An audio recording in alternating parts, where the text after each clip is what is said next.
in to the tap in. We talking again. Yeah. Welcome to the podcast. Might talk a little shit, get a little brash. Might drink a little bit, smoke a little bit. Vibe a little bit, laugh a little bit. Yeah. Hosted by Fidel. Tell it like it is, only tell it real. Live every Tuesday, you know the deal. We talking again. You now tuned in to the tap in. Now tuned in to the tap. There we are. What's up, everybody? This is Fidel Talking Again podcast. We are here again on another edition of the tap. I'm here beating up my microphone. I'm here with Natalie Anaya. Mm-hmm. She is the CEO, the owner of BackHouse Tacos. How are you doing, Natalie? I'm good, man. How are you doing? Good. I'm good. You ready to do this again? Yeah. Second time? Yep. So we recorded for about an hour and a half. And I guess I forgot to hit record, maybe. I don't know, but we just had a full-blown, deep-ass conversation. It went pretty deep, you know? It went pretty deep. We're going to try to reenact it. It's all good. This is going to be a challenging podcast. It's going to be one for us. We're just going to try to remember what we talked about, so make sure you guys hear it all, but... We dropped some good nuggets. You gave some good nuggets, so... Yeah? Yeah, you dropped some knowledge. Some definitely knowledge right there. We'll see if we can reenact it, so... My bad, okay? I got to say... I guess I'm not a professional at this. But Natalie, BackHouse Tacos, how did it get started? Where did the whole idea behind it of just, hey, I'm gonna start up a taco catering business, let's do it? It started like I had mentioned to you before we started recording was, you know, I've only been in the game for 6 months, right? And so it started off because I just, you know, I'm always cooking and I'm always, you know, catering to my friends. You know, my house is a spot to come watch the football games, basketball games, the baseball games, and I'm always just cooking burgers, tacos all mainly. But you know, I'm always there catering to everybody. Yeah. I'm always posting shit on my IG, and people were just constantly hitting me up. My homies were just constantly telling me like, "Bro, this shit is bomb." You know what I mean? You should sell it, and I never really thought about it. I never really was like, okay, yeah, I'm gonna do it. But so many people were hitting me up and asking me if I was actually, you know, doing parties, and I just kind of talked to my wife about it, and I was like, you know what, fuck it, I'm gonna do it. Yeah. That's pretty much how it started. It was just an idea, and I made it reality. It's, you know, I commend you because for starting something when it seems almost not that it's oversaturated, but there's just so many people that are doing taquizas right now. Yeah. That it's like, why would you get started on it? And you're like, I'm gonna go in. Not only are you gonna go in with just, you know, tiptoe in and put your toes in there, you went in there and you dove in there. I went all in. You dove in there. You went and got all the merch. You got all your good stickers, stuff. I got hats. I got merch. You got food paper. Food paper. Yeah. I mean, the food paper is expensive. You saw that video I did, and I was like, she even has food paper. Like it has food paper is expensive. If you look into it, right there, you're gonna see that. That's my logo of my daughter. Just FYI. Yeah. I have to put her. She's super proud to be the face of BackHouse Tacos. Nice, yeah. I see her videos, and she's always always happy. Ball. Yeah, she loves it, and she's always constantly reminding me that I have the best tacos in the world, according to her. I love it. Yeah. But anyways, yeah. You know, I went all in. I said, you know what? Before I throw the name out there, you know, like again, like I got BackHouse Tacos because, you know, I have other little things that I do, little side hustles, and I kept BackHouse Tacos. You're just a little grinder because I know you had the DJ Nat is your personal one, so you know the music. You did photography. I saw a couple of those posts. Yeah, I do photography. I DJed since high school. People still hitting me up asking me like if I'm still DJing and all, but I'm focusing more on the whole photography and the tacos. But yeah, I started off with all that. I did the music. So I did BackHouse productions, BackHouse photography, and then when I decided to do the whole taco thing, and I just kept the name and I did BackHouse Tacos. BackHouse Tacos, because I mean, it's like you said, you're throwing your parties already in the BackHouse. Yeah, you had the name already. Exactly, it's perfect. I think it fits perfect. And then now I'm doing the BackHouse pop-ups, and it's like it sounds right. Yeah. Are we still gonna use the old school logo here? The original one is. I mean that's the original logo. Yeah. That's. My wife's brother did that for me. So my brother-in-law hooked it up. He's a graphic designer. He did that logo for me. So before I did come out and say that I was starting the taco business, I hit him up and he created that logo and it's dope. And I fell in love with it instantly. And yeah, I still use it. But because my daughter is super proud to be a part of it, like I created her making a taco and my daughter is like a lot of people, you know, everybody's always just like, oh, Hopi this. Her name is Hope. Mm-hmm. So I don't know. I used it and it hit. Like a lot of people are like, oh, they want to buy merch because it has your face on it. Yeah. So. And I'm telling you right now, it looks really good in the Lakers purple right? and gold. So I know I got I got it lakered out. Yeah. I mean, I got it in yellow. I like the bright shit. I like it. Yeah. Yeah. So in the 6 months that you've been doing this, how well has it been going for you? I know you got you're posting like crazy on Instagram. Yeah, you got pop-ups and I'm super active on IG. I got pop-ups. I'm just trying to do the most that I can. You know, I'm enjoying it. I'm having fun. Everything's been going great. Everything's been going up since I started. And I just been fortunate. I've been very blessed. That I'm almost booked every weekend, even weekdays. Nice. And it's awesome, man. I'm just happy. And I went from just doing taquizas to, well, obviously I went from doing carne asadas at my house to now doing the taquizas, and then now I'm doing pop-ups, and I'm just, you know, helping other female small businesses, female-owned businesses. Right, yeah. And I'm just putting them in the game because, you know, they were afraid to, you know, take that first step. And I'm just like telling them, like constantly saying them messages, encouraging them, texting them like, hey, you got this. Like, don't worry about it. It's not a big deal. And just like you said, it's all about that empowerment. And that's what I'm doing. I'm creating it.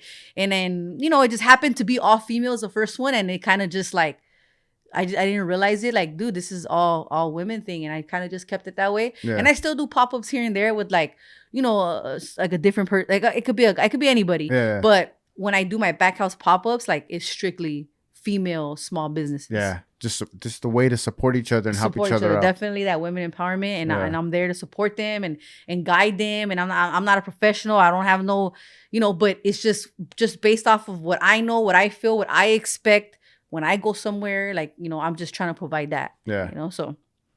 What are some of the things, you know, that you find challenging with trying to get someone to come out and do a pop-up with you? You get any kind of that? It's not challenging at all. People are hitting me up to do the pop-up. Nice, so it's not like I have to find people. Because the first pop-up I did, which was October 3rd, it was a major success. It was awesome. Like everybody did very well. Yeah. Wait, how much did you get out of it? Like, what was your cut? Oh, I don't get no cut from the vendors. So no? I don't charge any vendors or anybody like, you know, a percentage or you got to pay me this much to sell here. I don't.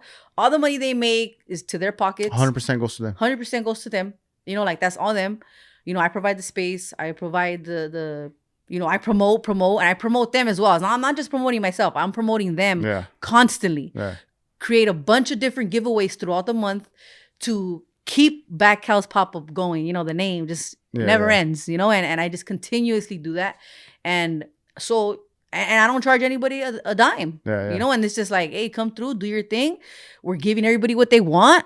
I'm doing my thing and we're all helping each other out. Nice. You know, and that's how I'm gonna keep it. I don't plan to change it. Yeah. So these pop-ups, you're gonna try to do one a month or one every?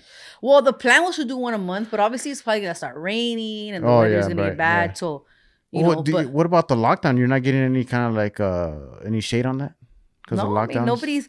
Because you could still just go pick up and leave. Like you don't gotta stay and socialize. Yeah. I mean, as long as we're not passing the curfew, we're not doing. You know, we're following the rules. The pop-up ends at 9 and you could go and pick up food. You have to go everything, and you want to purchase. You know, I highly recommend that everybody purchases Christmas gifts this year through small businesses. You know, that'll help them out instead of going to like Macy's or the mall. Like Amazon. Yeah. I mean, go to the pop-up and you might find a couple things that there's a lot of people who have gift certificates. Like we're going to have that masseuse there. Right. She's doing gift certificates. We have someone selling makeup, legit makeup, brand name makeup. You're going to go to Sephora and Mac, spend $100. Might as well go there. You're going to save a lot of money and you're going to get the same shit. Yeah. And what you're doing is you're supporting, and we're supporting small businesses. You know, like we're they say, shop small, right? Don't even think small business. You're supporting families. You're supporting people who are trying to hustle and make that money. A lot of people are affected by this COVID thing. Oh yeah. Like I mentioned to you, I'm fortunate enough that I am an essential worker and I was able to work.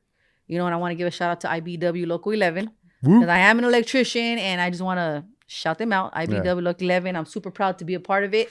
I'm fortunate enough to have that, but not a lot of people have that. So, you know, that's why I created this platform where they can come, sell their product, whatever it is they want to do. I don't question it. It's like, all right, cool. I mean, as long as they ain't saying nothing illegal or nothing crazy, but, you know, they're doing your thing and everybody's making their money. You know, some of these people are relying on this to pay their rent, to pay their bills, to feed their kids, to give their kids a good Christmas. So December 5th, that's I'm hoping that we're gonna help out these small businesses as well as everybody else with the low prices. Yeah. By the time this airs, it's probably gonna be after. Yeah, it's gonna be after the pop up. You would have already experienced this. You have already experienced it if you saw the live BackHouse experience. Yeah. Definitely the BackHouse experience. Yeah. But doesn't matter. You can still follow because there is gonna be more pop ups. There you go. So we talked a little bit about the BackHouse experience. What's the difference between it, right? Like between you and the other taquiza from the compa down the street, what's the difference? Yeah. What makes you different? I mean, is it the tacos, the number one rated tacos? No. Look, I'm not gonna sit here like I told you. I'm not gonna sit here and say that I have the best taco in the world, the best molita in the world. I do have good food, good quality food. I can attest to that. Good food. And you tried it out, and you said it was good. So I know a lot of people love it. I do have good food. I'm not gonna sit here and say like I told him, I have my personal taco guy that I go to get my tacos. I prefer his tacos over mine. Like I'm humble enough to say that I'm not gonna sit here and say that I have the best tacos in the world. I don't. But what I do provide to you guys is the BackHouse experience, which is that comfortable experience. Like I mentioned too, I do not have a mission statement for you to tell you and sit right here and say, oh, give you this whole entire line. Like I don't have it. But off the top of my dome, what I will tell you is, besides the fact that I will provide my people with, amazing quality food, I'm going to provide you with that comfortable experience. And that's keyword, comfortable. Yeah. Because like I mentioned to you, comfortable is very important to me. Mm-hmm. Especially growing up, being very uncomfortable growing up, because I am part of the LGBT community, lesbian coming out, that's very, very difficult for anybody. And, so I know how it feels to be uncomfortable. So it's very, very important for me to give you that comfortable experience. Yeah. That, and one of the things that we kind of touched on earlier was it was so comfortable that it's kind of like your tia that's making the tacos. Exactly. So where it's kind of like, hey, like you said earlier, like come over here and get some more tacos, Exactly. So there's obviously sometimes you go to a party and you go and you got 5 tacos in the first round and you feel a little bit embarrassed or shy to go up and get another 5, another 2. I'm not gonna let you feel that way because before you even come to me, I'm going to offer you the tacos. So be like, hey, bro, like you only got 3 tacos. You want 2 more? Hey, I got some 2 molitas right here waiting for you. Yeah. So I make people feel so comfortable enough that they don't feel anything. They just, oh, cool. All right. Yeah. Like they don't feel comfortable having to ask. I'm doing it for them. So I'm always constantly making sure that everybody's good. Most people just sit there and just wait for you to come. Like I'm always looking like, all right, who, like making sure everybody's good. Yeah. So besides that, like I make you feel comfortable in that way. I make you feel comfortable as far as if you don't speak Spanish, because typically you're gonna get a taquero or taquera that their first language is Spanish. I speak English, so now you feel comfortable enough to talk to me about anything because there's no language barrier. Mm-hmm. Or it's a fucking gay party. Like you feel comfortable. You got a lesbian do your tacos. Like you don't feel uncomfortable. So. Mm-hmm. Again, I'm very big on feeling comfortable, so that's why I say what I say. You're gonna have to invest in some Rosetta Stone so you can start learning Tagalog or something like that. Right? When you start doing I'll some do Filipino all types of language, sign language, do it all, huh? I know. So how during this whole COVID, right, pandemic, lockdowns, gatherings, you got to keep it down to like 10 or 15. How have you been able to still succeed, in the 6 months that you've been doing this, but how have you been able to get booked every weekend? Well, because a lot of taqueros are denying parties that are small, because it's not worth it for them financially. Mm-hmm. It's like you're going to go and you're not really going to make that much money.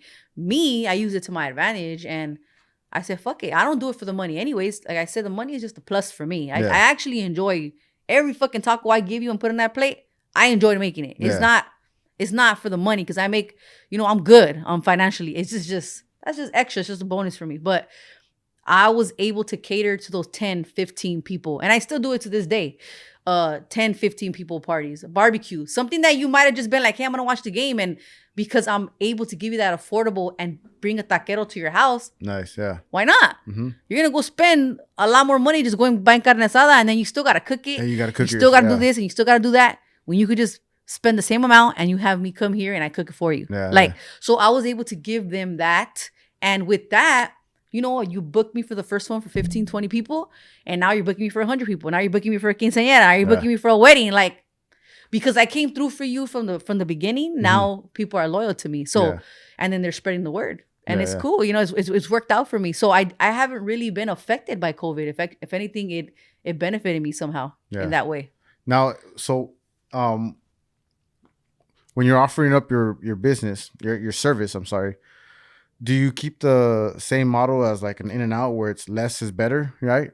Less product, only these are the 3 meats, the tacos, or are you going to cater to whatever the customer needs? When rice, beans, agua fresca. When I promote and all that, like obviously, like I have four meat options and all, but obviously there's people who are like, hey, can you do rice? Can you do beans? Do you do aguas frescas? Typically, I don't offer that in my packages, but I'm willing to cater to anybody's needs. You're not gonna lose a gig for. I am not gonna lose a gig because you want rice and beans. Yeah, you want rice and beans, I'll get you rice and beans. Yeah. I could do it all. I just don't offer it because it just makes my life easier. Because again, I'm not doing it for the money. I'm doing it for fun. Mm-hmm. You know, when I have to start making rice and beans, and it's like, you know, like I like doing the whole taco thing, but I ain't trying to cook all these. Yeah. So, but I will do it to satisfy you. You know, because I'm all about that hospitality. Like that's just the way I am. I just want to make you happy. So, yeah, I'll do it. I don't do shrimp, but you want a shrimp taco? Hey, I got you. I'll get shrimp. I mean, the price is gonna go up because shrimp is pricey, but I'm not going to deny anybody over something that I don't typically do. You know, you want something out of the menu, like, I'll do it. Yeah. You know, tofu tacos? Tofu, whatever. I'll do it. Chorizo? I have vegan options too. I've done the vegan options in my last pop-up. I had chorizo con papas and people loved it. You know, obviously it's not as big because everybody's going there to eat tacos. So they're, you know, but I still have that option for them just in case, you know, like I don't want to deny other people what they like. So I had that option. But again, you have a party and you guys don't eat meat, you have a vegan taquera there, and I'm not going to charge you an arm and a leg like other vegan people, because other vegan like taco people or restaurants, because it's very expensive. I'll charge you what, you know, obviously, you know, what affordable. Yeah. Because you guys, you know, if you're vegan, then you know how expensive it is. Right. But I'll work with you. I'm not.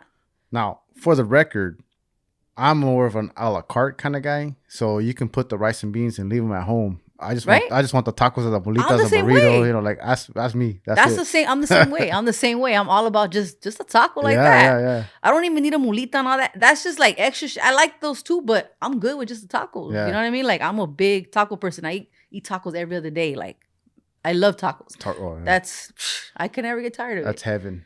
For real. I think that's what they have in heaven, tacos. So when you're out there and you say, you know, you're competing with all these other taquizas, are they hating on you? Are they like, man, Natalie, why you're undercutting us? You're taking all our gigs. Nah, it's not even like that. It's just more people just everybody has haters. And some people say, oh, you know, you have haters because you're doing something right. And that could be true. But at the same time, I'm not that type of person. And I'm a very positive person. That I'm just kind of like, dude, like, why? You know what I mean? Like, there's enough for everyone to eat. You know what I mean? Like, man, we can all do it. Like, it's not a big deal. But yeah, there's a couple people who speak negative about me or saying, oh, you know, because I've only been in the game for 6 months. Yeah. And I don't say I'm this OG taquero with the pastor right there. Like, I ain't doing that. I'm not going to front. You know what I mean? Like, I keep it real. Like, I do what I do. That's it. If you want this, then you go there. You know what I mean? Like, it is what it is. But some people are just bothered by the fact that because I haven't been doing it for 10 plus years, like, I'm just like, I don't know, like, I don't know. You know, I don't know what it is. To me, I'm just like, what do you care what I'm doing, right? Jealousy, like, a little bit of hate. Hate, you know, but it's like, why though? People are negative. Yeah, I mean, exactly. Crabs in a bucket. Yeah. Right? Crabs in a bucket. You're right. People are negative. And to me, because I'm not negative, I'm just kind of like, why? Yeah. You know, I ain't bothering you in any way, but clearly I am, but I don't know. No, I see it. You know, I see it in your social. Now that I've met you, you know, you got a lot of good energy, positive. You know, it's a lot of positive vibes, and that's good. That's what we need more. You know, and fuck the negativity. Let's keep that out. You know, that's what I'm all about. That hurts. I mean? It costs too much. It's too much effort and energy to be negative. You know, definitely. You know, it's not worth it to me. I'm just like, I don't got time for that. Like we talked about it earlier. Like I'll eliminate anybody who's negative and toxic in my life, in my environment, in my circle. I don't need it. And I just keep the people who are positive, support, and that's it. Yeah. Cut the fat out. Yeah, cut all that shit out. Sometimes the fat's good, though, when you make into chicharron, you know, like... I just had some steaks this weekend, and we cut the fat out after it cooked for a little bit, made that into chicharron, some tacos out there. Oh. Hell yeah. Sorry, I went off on a tangent there. I was getting some flashbacks. Yeah, well, I am getting hungry now. All this whiskey.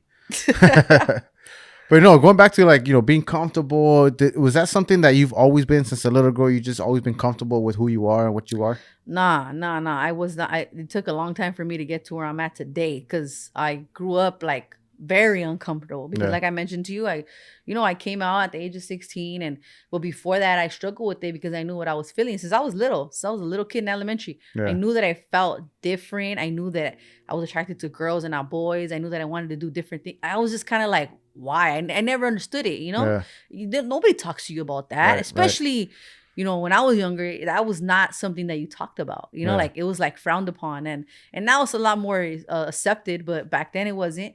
So I've always been that uncomfortable kid because even as a little kid, like I've always been the way I am, tomboyish, played sports, played like rough. I grew up with 4 brothers. So I've always been like a tough girl. I've never been like that, girly, feminine.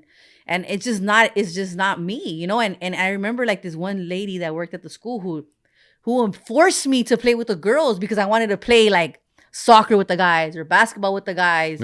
Wanting me to fucking jump rope and play hopscotch. Like I don't want to play that shit, but like I couldn't defend myself at that time. So I would just elementary school. I was in elementary, so I had to just listen because she made me feel like you can't do that. That's for boys. Like so I'm just like, damn, then why the fuck do I want to do this so bad? Like, why do I want to play sports? Because I'm like a athlete, I play basketball, I did all that. But because, society says, it's like they made me feel uncomfortable, and that's where the whole uncomfortable shit comes, where I had to play this role to please everyone else. It's like, fuck that. Obviously now I'm in the space where I'm just like, hey, if you don't like it, turn the fuck around. You don't got to talk to me. You don't got to be in my life. Like, I'm okay with that. Before it's like, you're a kid. Like, I need my mom. I need my dad. I need, like, what am I going to do? Like, well, I mean, at that age, I mean, I can't imagine. I could imagine you just being confused. Like where you feel a certain way, but yet they're telling you, no, this is what you need to do. And then at the same time, you see that all the other girls are the same way. Why am I different? Like, why do I like? All the guys are talking about the girl they like, and I'm like, fuck, I like her too. You know what I mean? Like, what the hell? You know what I mean? It's crazy because the girls don't like the girls like the boys. So I'm just as confused, like, so on top of it, I'm trying to find myself. I don't like the feeling because I feel uncomfortable. Nobody likes to feel uncomfortable. So I feel like, what the hell? I'm a kid. Everybody's looking at me like I'm like weird. So how am I supposed to come to my mom and dad and tell them when everybody preaches like that's wrong, So it's like, shit, you got to keep this to yourself. So eventually I get older. My mom finds out, not by choice, but because she finds out, at first she found a letter from my girlfriend at the time to me, and I denied it and say, well, she likes me, like, what do you want me to do about it? And then after she found a letter from me to her, so at that point, what the fuck am I gonna say? I was like, shit, you know what I mean? So, but then I still even had to like, because I saw the disappointment in her, I still had to even kind of lie and say, well, I'm bi, like, so just give her that hope that even though in my heart I knew like there's no way I won't be with a man, but because I saw her so disappointed, like I had to like wanted to give her like instant like something that she can have look forward to, like, so I was like, well, like trying to fix it instantly because I can't deny it at this point, but my mom, luckily, she she accepts me. We've come a long way from that, but my dad never came around, so it was crazy because I went from being like a super major daddy's girl since, I was the only daughter. So I'm sure as a parent for them, it was probably hard, because that's also another thing that I had to accept and learn. And that's another way of like letting go of all that hate and resentment, is that they grew up in a different era than I did, so I can't hate them for thinking that way. This is what they were taught.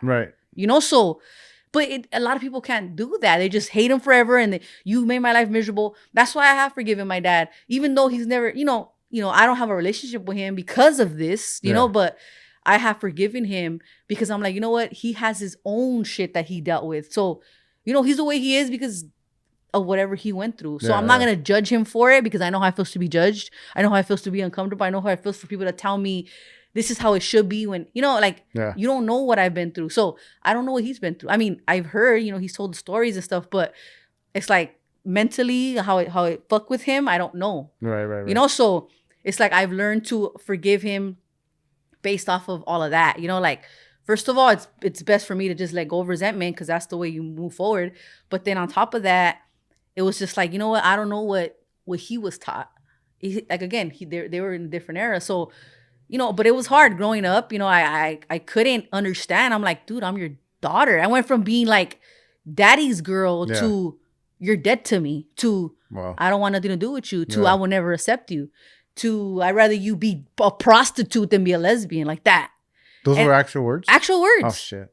It was bad. Like, I could say so much more that you'll just be like, but then I don't want you to hate him, you know? So it's just like. Yeah. Well, I don't know. I know, but you would just be like, how do you tell your kid these things? No, you know, especially as me as a mother now, I'm just like, I look at my daughter and I'm like, I would never. Yeah. I don't care what she is. I could never tell her those, like, if words can kill, you know what I mean? Yeah. It's like, dude, like you were, and for me to be 14, 15 years old, like dealing with those, like how does somebody, you know, how does a kid process that? Because in your head, your parents are supposed to love you unconditionally. Right, so imagine like your own parent telling you that, me thinking, you know, you're growing up and you're like, well, fuck him. But subconsciously, my whole life is all fucked because I'm like, this is trauma that I wasn't able to let go. Yeah. So eventually, maybe like, I would say like 8 years ago, I finally forgave him. Yeah. He did ask, you know, but it wasn't like, it was like a... One of those backward compliments, kind of like a... Yeah, it was just like I forgave him without apology, really. You know, it was just more like... But he did. Did he come to you at all? He did. Oh. He did. Do I feel it was genuine? I don't know. I just felt like, because my dad, he went to prison, and it's like a long story. That's another podcast for you. But you know, we could do a coming out. I mean, that would be an amazing. I would love to talk about that. But you know, he apologized, but I felt it was your dad more, came out? Huh? No, me. Okay, I thought no, like okay. no, hell no. I was like, damn, this is gonna get. He's deep. super against that shit, okay. you know. But you know, when he apologized, it's like you're in jail, like. Yeah, right. Yeah, you're thinking when you're out here, I was dead to you, you know. So you're in there, you're trapped. Like, of course, you're like, you know. But again, I just accepted it. I got what I wanted out of it. I accepted his apology. I forgave him, whether it was genuine or not. But that's it. I separated myself from him because I will never give him the power to affect my life like that again. Because it's a horrible feeling to be like a major daddy. I mean, I was a daddy's girl. Yeah. Like, I was his life. He was my life. Like, the way I am, it's crazy because I'm the way I am with my daughter, so affectionate. Like, she's everything to me. I remember when I was like that with my dad. Mm-hmm. So then from having that to him finding out I'm gay and being like, you're dead to me. Yeah, it's like, what? You know what I mean? Yeah. So it's like, it's crazy. So that's why it's like, it really fucked with me for a long time. Like, I had a lot of hate in my heart. I was super atheist for a while, you know, because he was big Christian, you know, but, you know, it just didn't make sense how you're a Christian, but you do all this shit, but whatever, you know, that's another story. Yeah. But yeah, so, you know, but he would always use that to his defense. Still, the Bible let me abomination, this, and that. And I'm just like, Dad, like, I trust me. Like, I prayed, like, as much as you prayed, I prayed. Yeah. I don't want to be like this. It's not a good feeling, you know? Like, now I love myself and I've accepted who I am and I'm proud of who I am and I don't want to change. I'm the person I am today. It is what it is. I'm good. But back then, I hated it, you know, because look at all the problems that it was causing. But the problem wasn't me. It was them. Their own personal problems. Yeah. And that's something that I had to learn as I got older. Well, that's funny you say that because like, you know, the problem is them, but it also, like, we can't control them. So it's here, it's within us that we have to make those changes to either ostracize them from your life or maybe just mentally block them to where it doesn't affect you anymore. You know? That's exactly what I did. But that's probably one of the hardest parts. How did you get, how did you get to transfer or transition to that point? You know what? And that's one thing, like, I can't ever tell anybody how to do it. It's just something that I just wanted it at that point. Like I was just so tired of being miserable. Like, because even though like it was blocking so many blessings for me, you know, like that negative energy that I carry with me 24 hours a day. And I honestly never really put it together that it was that, you know, like I was just thinking, I just have a fucked up life. You know, like I never really put together that the way my dad, you know, because in my head, I'm like, my dad was never, you know, after when I came out at 16, he was never there for me after that because of that reason, you know, like he decided that, you know, he felt some type of way. So obviously I distanced myself from it and, you know, that was that. But I never realized like that my life was the way it was because I was so hurt by him doing that to me. Yeah. It was trauma, but I didn't want to believe that that's what it was. I just felt, I was blaming other reasons, just saying, fuck everybody, everybody's the same, every Christian's the same, I was just start to generalize it. I was just angry like at the world, but it was all because of him, because of that. You know, that reason of him not accepting me, him all that. It was just me projecting that into everyone else. You know, and I didn't realize that it was that specific trauma that created all of this shit in my life. So as soon as I let go of him and that, everything just changed. You know, so it wasn't whatever I thought it was. That person, no, it was him. He affected me. And it's crazy because you're like, dude, he wasn't in my life for so long. And you start thinking, well, fuck you. Like, because you'll be like, I don't have a daughter. I don't tell people I have a daughter. I'm embarrassed of that because this and that. And then I'll just try to defend it. Well, I don't fucking tell people I have a dad. You know, like, but it will fucking kill me. But I would never let him see that. Wait, that is little girl. Yeah, imagine. You know what I mean? I'm not going to, but I'm so like, I'm not going to let him see that he is hurting me. So I'll just act hard. Like, whatever. I don't care. So I became like this brick where my feelings were just like ice cold. Like I was hurt, but I'm just like, fuck it. You know, like, so yeah, imagine having all this pain inside and you're just holding it in and you're just, because you don't want anybody to see like a weakness in you because you're trying to like stand your ground. But in reality, you're a fucking kid. Like you don't have nobody to lean on to like, to be there for you because you gotta like pretend that you're, you know what I mean? It was just like, fuck, like how do you do that? You can't. But I didn't let go of that until I became an adult. You know, like I didn't let go of that until I can't even remember like how I let go. Like I said, it wasn't like planned. It was just like, it just happened. Because the thought of talking about him before, I couldn't even talk about him because it would just make me like, don't fucking bring his name up. Like, it was like that. Like, a lot of resentment. Yeah. It was crazy. If people brought his name up, it just like my blood will boil like instantly. And I just rather not talk about him but that was just so much hate. So when I finally talked to him and he did apologize and I just told him like, this is how you made me feel. This is what you did to me. I forgive you. And I, you know, I forgave him. And he wanted a relationship after that, but I didn't want one with him no more. At that point, I was like, no, I will never give you that power again. You know, like where I'm going to go and put you into my, you know, like accept you in my life. And then you let me down again. So that's it. So I forgave him and I moved forward and my life has been good ever since. Like I don't need that. You know what I mean? It's just like, I don't need it. I don't need it. Is he still alive? Yeah. He's still alive. I mean, my brothers still communicate with him and all that, but I don't have no relationship with him at all. Damn. At all. I have zero communication with my dad. All because of that. Wow, that's crazy. That's all deep. Because of that. That's crazy. No, I mean, it sucks because you know, as a parent, right? You think like, I get really upset with myself sometimes with my kid because I'm in the middle of something and my little guy, my 2-year-old comes over here and wants to do something. He wants to play with me, you know? Yeah. And I'm like, hold on, man, not right now. And then I just see him just turn around and gets all upset and I forget and I'm like, the kid just wants to play. Like, he don't know what I'm doing. He doesn't know how busy and how urgent this is.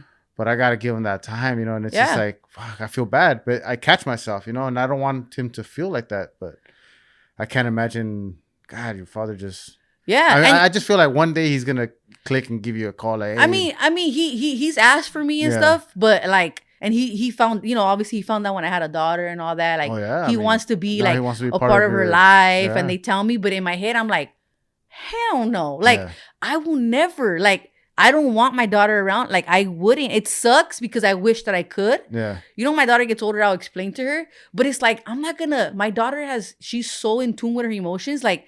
you could destroy her because you destroyed me. You know what I mean? Like, there's no way. My job is to protect her, and you're like, there's no way that I will allow you to be in her life. Like, that's just. So he's never met her? No, he's never met her. Wow. Has nothing to do with her. I mean, he's in prison, so it's not like he could just come over anyways. Right. But it's like I mean, I don't know if people secretly sent pictures and stuff. I tell them like, look, I don't want anything to do with him, but you know, I've never personally like, you know, he's never met her. He's never talked to her. Nothing like that. But yeah, I mean, yeah, it's crazy, you know, because again, like I said, my brothers still have a relationship with him. They talk to him here and there and help him, whatever. But he doesn't affect me like before. Before, like, if they mention the name, I'm telling you, like, I wouldn't even be talking about this now because it'll get to me and I'll just be like, I can't fucking talk about. I would have walked out on this interview. You know what I mean? I would have been like, I'm done. Like, I can't talk about this guy. But I'm so far past it. Like, I honestly forgave him because he asked for the apology. Like, he asked for it. Did I believe it? I didn't. But I gave it to him for his peace of mind. Look, I forgive you. I'm moving on, and now I hope you move on because that's it. You know, like, and I never told him all that. I don't want anything to do with you. That's it. Like, when he called, I didn't answer, and I'm sure he got the hint, you know, and it's just stopped since then. Like, so it's not something that I told him or explained to him. Like, look, I don't want anything to do with you. Like, I never had those. We ended it right, you know, in right terms, and we just left it at that, you know. So if something happens to him and something happens to me, like, he doesn't have to live with that, and I don't have to live with it. That's it. Wow. So from negative Natalie to to now. Not changing, but being comfortable with yourself and who you are, and loving myself, and projecting positive. that nice, good energy. Hell you know, you've been able to do that with all of your ventures, right? From from DJing, the photography. You even say you do a little bit of graphic art stuff too. I mean, when you're messing around. Yeah, I do all my flyers. I do all that. And now we got the tacos, and it's the full taco or BackHouse tacos experience that you guys are gonna get here with Natalie. And one of the things you have on your Instagram is full of tacos, not emotions. Yeah, you see what I mean? Now you kind of know where I'm getting that from, right? Yeah. Because again, tacos too is always an outlet for me. You know, when you're feeling like shit or you're comfort food. Fucking, I'm gonna go get some tacos. Yeah. And then you feel, you know, I mean, it doesn't fix the problem, but you at get that moment, you're you're cool. So that's where that whole slogan came from, full of tacos, not emotions, because I mean, I live by it. Yeah. I fucking lived it. So it's like, shit. I like it. It's perfect. I like it. Well, listen, I'm glad that we did this, man. I appreciate you coming on and sharing your story, you know, or stories, you know, it's like, right. How the BackHouse tacos started, and now you guys all know this is her, man. This is Natalie. Mm-hmm. She's 100% real. This is who she is, and she puts it all, her energy and her passion, into her businesses. So and her family and friends. So there you guys have it. Thanks again. You guys could check her out on Instagram. At BackHouse Tacos. I also have my personal page at DJNat22 if you guys want to hit me up. You guys, this is not gonna air until the 22nd. Correct. But you know, I'm gonna have future pop-ups and, you know, future events. If you guys have anything, hit me up. I'm gonna take care of you guys. BackHouse Tacos, I really appreciate you for having me here. Yeah, of course. And you know, it's a blessing, and thank you for all of you who are checking this video out. Appreciate you. There you have it. This is Fidel Alvarez Jr. tapping out. We're out. Live every Tuesday, you know the deal. We talking again. You now tuned in to the tap in. You now tuned in to the tap in. You now tuned in to the tap in. We talking again.